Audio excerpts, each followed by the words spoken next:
It's Pong. Yup, that's it. Don't hover over the video to see the timeline. Honestly, I wish the answer was that simple. I mean, what started as a quaint and tight 3-minute video with my existing knowledge as the basis quickly ballooned out of scope, and yeah. It seems just when you think you know everything or can't go back further, there's just another little morsel of information that you've never heard about before. So, that's what we're going to be doing today. I mean, what do you think the first video game is? Take a guess. Most people do think it's Pong. I mean, that's a pretty fair guess, and we're gonna get into why that's a pretty fair guess, but Pong is like the seventh game. It's not the first game, but it like kind of is the first game as well. Yeah. To use an example that's a bit like using the word to define itself, it's kind of like asking a Pokemon fan, what's the first Pokemon? Yeah, it's complicated. And it's really kind of summed up my own experiences researching this topic that I thought I actually already knew pretty well, but apparently that's never quite the case, is it? To answer the question, what is the first video game? It's kind of personal. It's gonna actually depend on you, so this is gonna be a little interactive. You're gonna have to take this little sorting hat here and take one of three schools. People generally choose 1, the analog school, 2, the MIT school, and 3, Pong. If you're a purist for chronology, well, you're gonna be a part of the analog school. There's 2 games in this school. There's CRT Amusement Device 1947 and Tennis for Two. CRT Amusement Device 1947 actually does hold the distinction of being the first electronic game to use an electronic display. There were earlier interactive electronic games, but they didn't use electronic displays. Okay, so for example, there was like the Seeburg Ray of Light in 1936. This was an interactive electronic game that used electronic parts and a light-emitting gun. Yeah, you heard me right. A ding-dang old light gun almost 50 years before the NES Zapper. It used this light gun to interact with a moving metal duck that had a light-sensing tube inside it. But again, the point being, metal ducks aren't electronic displays. I don't know why that point has to be made. It wouldn't be at all surprising if you hadn't heard but a tiny gnat's whisper of CRT Amusement Device 1947 because only one prototype was handmade, and it was basically just made to file the patent for that specific technology. And the intention likely wasn't to actually ever take anything to market. It was just kind of like, man, CRT Amusement Device. Tennis for Two, made in 1958, actually was seen pretty publicly and commanded fairly large crowds.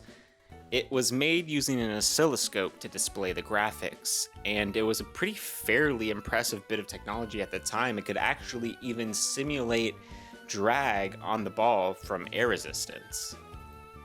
It too was ultimately disassembled, its constituent parts much too cumbersome and costly for the time, but again, it was a more successful and much more publicly seen idea of what could be. Okay, so then getting back to the point of the video, this was the first game then? Tennis for Two? Well, no. A lot of people, myself included actually, don't really consider it a video game. Hear me out. Now, I'm not at all arguing Tennis for Two isn't extremely important in the history of video games. I'm not trying to argue it wasn't a game, it's not made for entertainment, yada yada yada. My single argument being its distinction from modern video games is it was completely analog. That's the main argument people have with this analog school. Some people consider these games the first because, well, they were the first, but they were just physics, math. They were just raw science. They weren't programs. If I've completely lost you, here's an analogy I think completely breaks it down to something that's more relatable. The difference between Tennis for Two or the analog school and modern video games is sort of like the difference between a clockwork watch and a digital one. Now, a program is exactly what we're going to get with our next game, which is actually going to lead us into our second school, the MIT school. 1962. The MIT school. The school manages to get their hands on a PDP, which is an early but extremely powerful computer at the time. It's as big as a room, but I mean, this thing could do things nothing else could. So naturally, universities were the main places that these only about 50 computers ended up at. And at MIT, these master degree and PhD hopefuls got their hands on it, and what was the first thing they did? Well, make a game, of course. Space War. This thing is really cool, actually. It was programmed and disseminated through punch cards. That was how PvP read and accepted programs. Again, I told you this was an old, very large computer. And the game quickly spread anywhere that had a PvP. People wanted Space War. They wanted to play this game. So it was really successful for the first programmed game. So this would be the game, right? That answers the title of the video, where we keep going, and then there's another one, and then another one. Okay, so a lot of people do actually consider this the answer, and I do too, in one way, but in another way, Pong. If you think about it, this game, for a lot of people, is what they consider the first game in history, but its widespread popularity was fairly limited. Again, 50 PDPs existed. It was extremely successful, but tiny demographic. Tiny, little, teeny. Little. It's time to talk about Pong. Oh boy, I mean, Pong just really brings it out of me. Atari, specifically. Oh man. Okay, so, the obvious one out of the way, right? Tennis for Two. Pong. Very similar. Well, earlier that same year, good friends, there was also the Magnavox Odyssey, which has the distinction of being the very first video game home console system with interchangeable games that had a game that was extremely similar to Pong. Gasp, shock. So they had inspiration from at least 2 separate sources before they released their game. Another way that Atari is remembered is that they have some really historic games, which of course I'm not disputing. I mean, just look at Adventure. It was the game that had the very first Easter egg in it, which was done by a programmer because Atari didn't want them to get credit for their work, so they had to sneak their name into it. That is not even touching the multiple times Atari has run into the Japanese mob. Okay. I need to just breathe. I need to stay on target. Stay on target. We need to focus. We have a topic of discussion. We have a title of the video. It is, right, the first video game. So Nolan Bushnell. Stay on target. Okay, whatever. We don't need to know about Nolan Bushnell. So it's been almost a decade since Space War. Atari looks around and basically goes, what is Space War? But in a bar like Pinball. Naturally, everyone is just blown away, clapping, gasping, throwing money at them. Except, of course, I'm lying. So Atari decides to go and try and sell their idea for Computer Space, original character Do Not Steal, to a little company called Nutting Associates.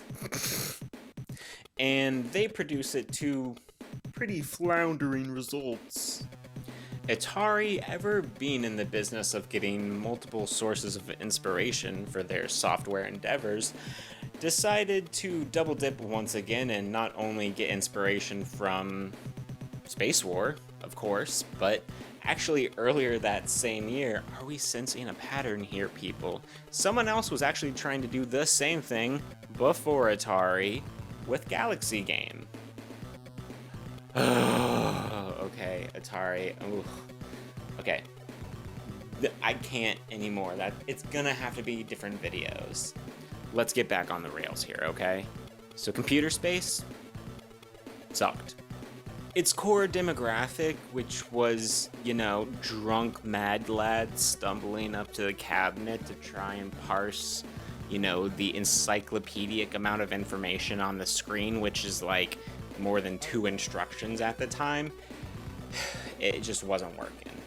I mean, who wants to do all this like reading and stuff when you can just like bounce a ball around, right? Exactly right. See, Atari's big breakout hit, Pong, was just an electronic game about simulating bouncing a ball around. The game, quoted as putting the nail in the coffin of pinball, ostensibly did the exact same thing, much lower quality, but on a screen. Gotta love it. It really goes to show you that we want it the same, but different. All in the same bag, but don't make it heavy. I want everything in one bag, Yes, ma'am. but I don't want the bag to be heavy. Well, I don't think that's possible. What are you, the possible police? 2 weeks later, they install a tester unit in Sunnyvale, California, in a little bar, Andy Cap's Tavern. They get a call late at night. The owner of the bar is having issues. People have been playing this thing off the hook. It's a huge hit. It's bringing people into the bar just to play the game. He wants it fixed. ASAP, please, come. Anything. I will pay you. They get there. They can't seem to figure out what's wrong at first. Seems to be fine. Good shape from the outside. So they decide to open it up and see what the issue is, and suddenly it's overflowing with quarters. Just... It was what was making the mechanisms not able to work. So that was when they knew. I mean, they had something. From there, the tale really takes off. But Pong was the first game, and a series of games by some brilliant minds that was not only an electronic game on an electronic display, but it was commercially and critically wildly successful. It is what truly birthed the industry and got people to notice video games as more than just a flash in the pan. It would also eventually lead to the collapse of the video game industry, but we're gonna have to save that for another time. Truly, Pong's legacy can be boiled down to one thing. Walking up and asking your average person, what was the first video game?